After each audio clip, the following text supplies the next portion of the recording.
Hello friends, welcome to Sarita Sharma classes. आज का हमारा टॉपिक रहेगा डायरी एंट्री या फिर इसको हम कह सकते हैं डायरी राइटिंग। बहुत से लोग डायरी लिखते हैं, एक अच्छी हैबिट है। इसमें आप क्या करते हैं, ये फॉर्मल तो नहीं होता।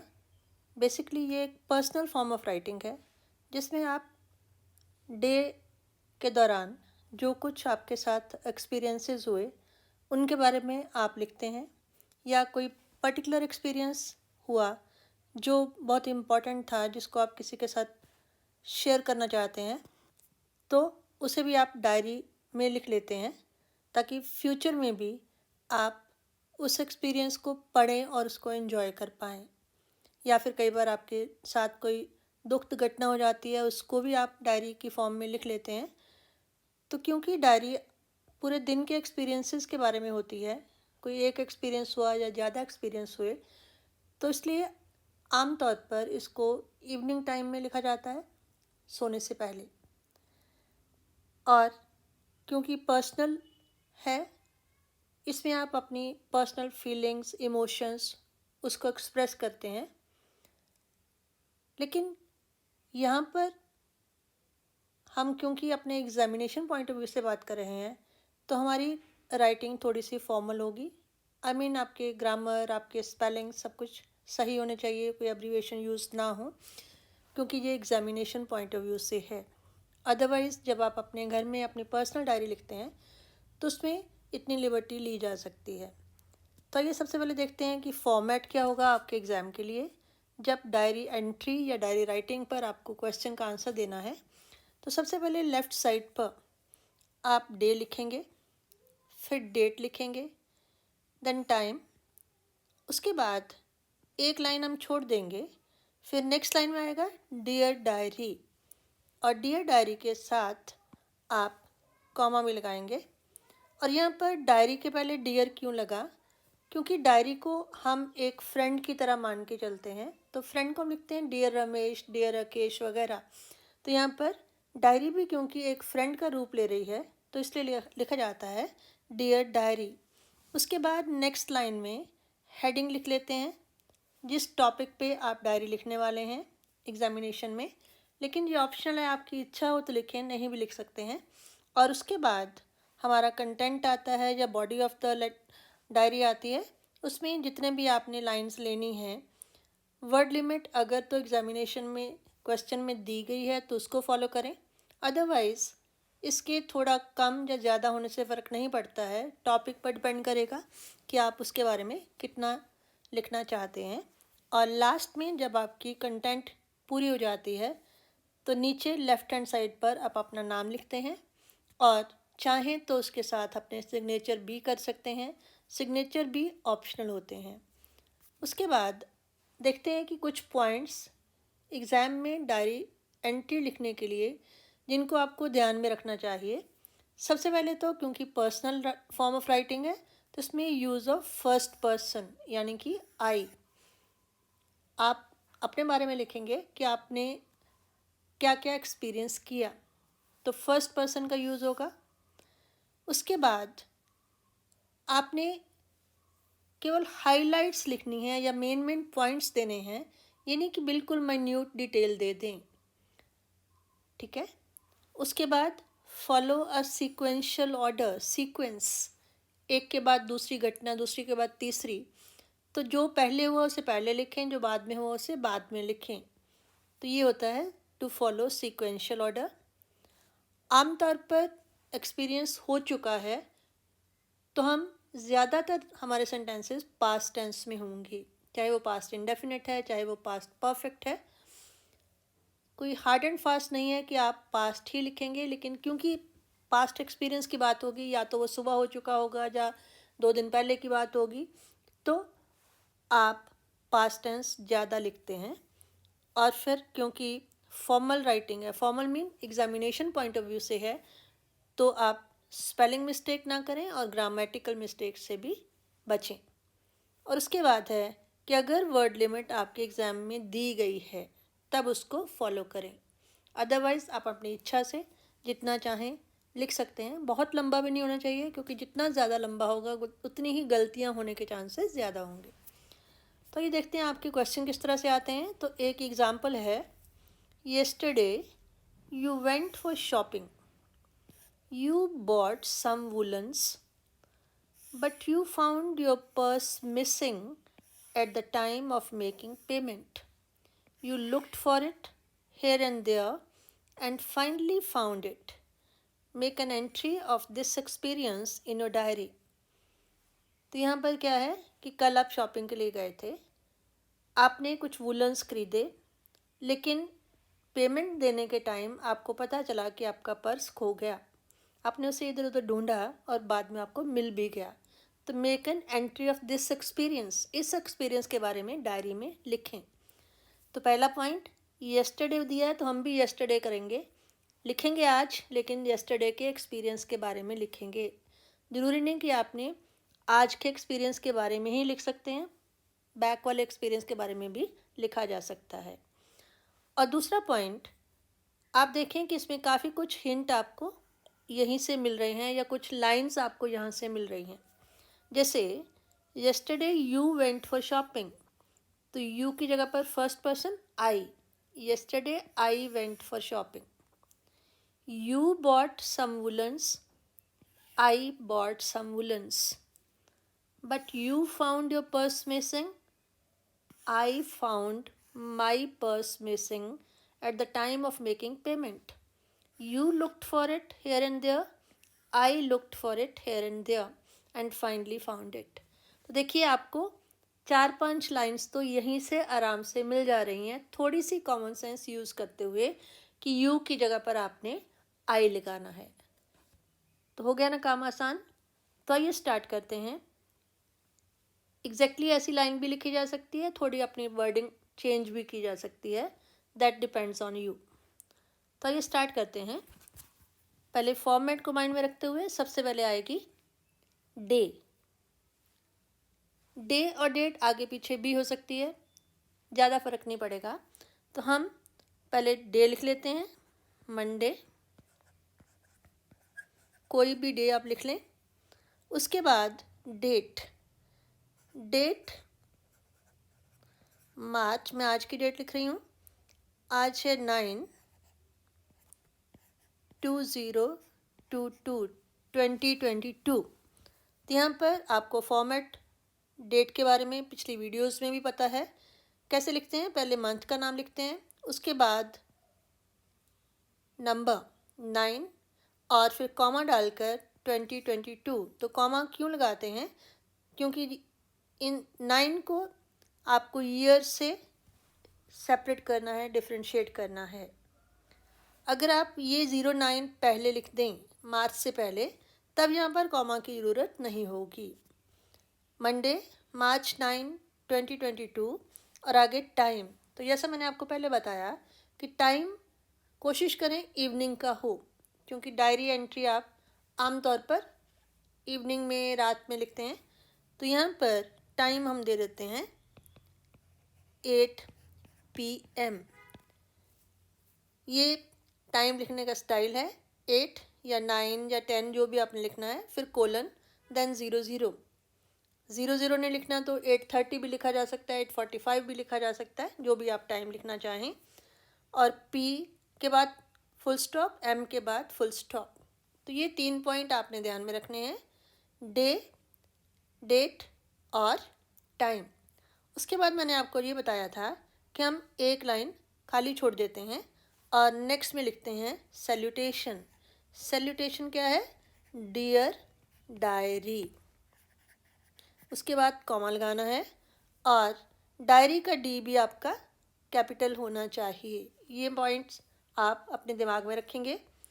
अब अगर आप हेडिंग देना चाहते हैं, जैसे मैंने कहा था ऑप्शनल है, दे भी सकते हैं, नहीं भी दे सकते हैं। तो अगर देना चाहो तो इसमें how I lost and found my purse, okay, how I lost and found my purse. ये आपने हेडिंग दिया और मैंने जैसे बताया ना भी दें तो भी चलेगा। अगर आपने दिया है तो इसको किस तरह से लिखना है, जो भी मेन इसमें वर्ड्स हैं उनका फर्स्ट लेटर होगा कैपिटल। हाउ का एच कैपिटल, आई तो वैसे ही कैपिटल होता है जब सिंगल आता है, लॉस्ट का एल कैपिटल, फाउंड का एफ कैपिटल, माई का एम कैपिटल, पर्स का पी कैपिटल। तो ये आपने ध्यान में रखना है। अब आते हैं कंटेंट की तरफ, मेन बॉडी की तरफ। तो जैसे मैंने बताया, या तो आप चाहें तो जो आपके क्वेश्चन में है वहीं से आप वर्डिंग ले सकते हैं, या अपनी अंदाजे से अपनी इच्छा से भी लिख सकते हैं, लेकिन वो उसी लाइन पर होनी चाहिए। येस्टरडे, वहाँ लिखा है कि आप कल शॉपिंग के लिए गए थे।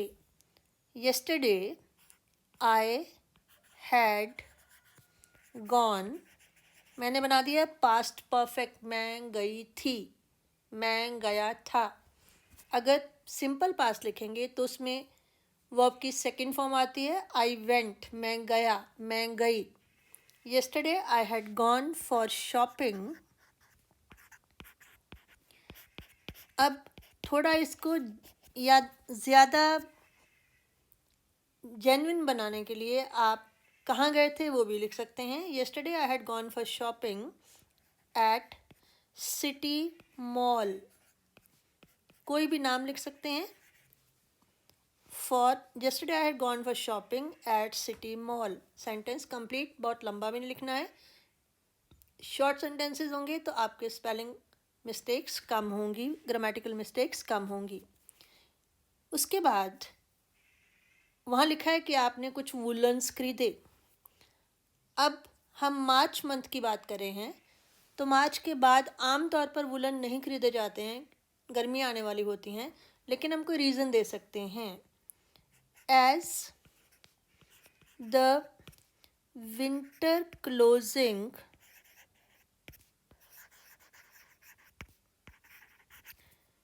डिस्काउंट, सेल्स लिख दो, सेल्स वर ऑन, क्योंकि विंटर क्लोजिंग सेल लगी हुई थी। I bought some woollens, woollens भी लिख सकते हो, वुलन क्लोथ्स भी लिख सकते हो। Woollens mean woollen clothes, for my self, अपने लिए, एंड माई फैमिली मेम्बर्स। यहाँ पर फैमिली मेम्बर्स लिख सकते हो, माई वाइफ लिख सकते हो।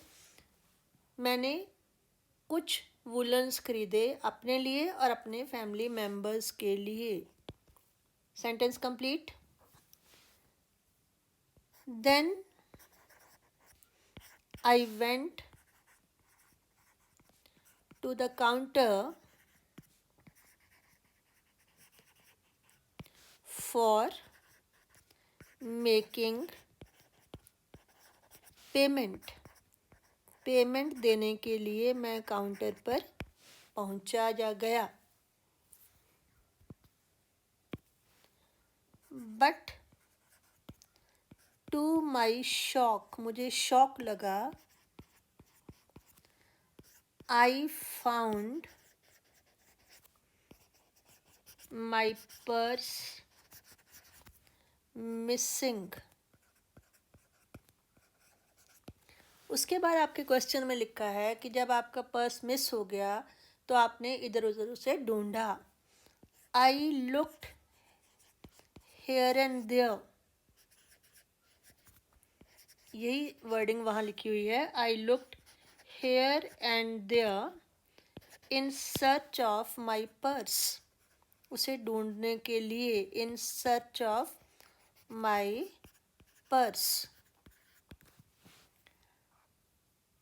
Then I went back to the shopping area, पहले वहाँ ढूंढा फिर मैं शॉपिंग एरिया में गया।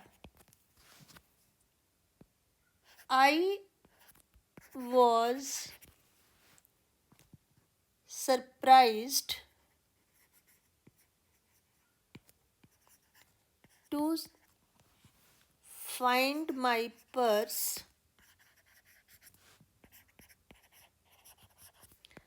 lying in one corner।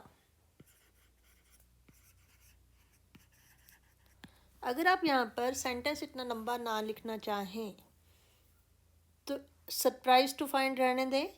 तो फिर हम सब और इजी कैसे बना सकते हैं, ये देखिए। देयर, वहाँ पर, आई found my purse lying in one corner. अब आमतौर पर क्या होता है कि ऐसी जगह पर अगर आपका पर्स गिर गया तो कोई ना कोई उठा लेता है। तो वहाँ पर अभी तक किसी ने उठाया नहीं था तो उसको एक्सप्लेन करते हैं। Luckily no one had seen it, कि ये लकी था कि अभी तक किसी का ध्यान इसकी तरफ नहीं गया था। आई फेल्ट रिलीव्ड, मुझे राहत मिली, मुझे चैन आया। I went to the counter and made the payment. तो यहाँ पर आपने बता दिया कि आप वहाँ पर गए थे, आपने वूलन्स खरीदे, आपने क्यों खरीदे, क्योंकि सेल लगी थी। उसके बाद आप काउंटर पे गए पेमेंट करने के लिए, आपका पर्स मिसिंग था, फिर आपने वहाँ ढूंढा। उसके बाद आप शॉपिंग एरिया में आए, वहाँ पर एक कॉर्नर में आपको पर्स मिल गया। Then you again went back to the counter and made the payment. तो ये सारा आपने लिख दिया। अब कंक्लूजन के लिए या एक कंक्लूडिंग लाइन के लिए हम लिखेंगे I shall never forget this experience, मैं कभी इस एक्सपीरियंस को नहीं भूलूँगा। या फिर I shall always remember this experience. तो ये लाइन जो है वो आप आम तौर पर किसी भी क्वेश्चन में लिख सकते हैं जहाँ जगह आमतौर पर सूट कर जाती है। तो इतनी आपका बॉडी ऑफ द डायरी काफ़ी है। तो नीचे लेफ़्ट साइड पर मैंने बोला था हम अपना नाम लिखेंगे। आपने अपना नाम लिख दिया मयंक, चाहें तो साइन कर दें, चाहें तो नाम लिख दें, इतना आपका काफ़ी है डायरी एंट्री के लिए। तो ये थी किस तरह से डायरी लिखते हैं जब आप एग्ज़ामिनेशन पॉइंट ऑफ व्यू से लिख रहे हैं। और आई होप आपको इसमें काफ़ी हेल्प मिलेगी। काफ़ी मैंने हिंट भी दिए हैं क्या क्या करना चाहिए, कैसे करना चाहिए। अगर आपको वीडियो पसंद आए अपने फ्रेंड सर्कल में शेयर करें। और अगर आपने या आपके फ्रेंड्स ने अभी तक सब्सक्राइब ना किया हो तो मेरे चैनल को सब्सक्राइब करें और बेल आइकन को दबा दें ताकि आपको नोटिफिकेशंस मिल पाएँ। Thank you.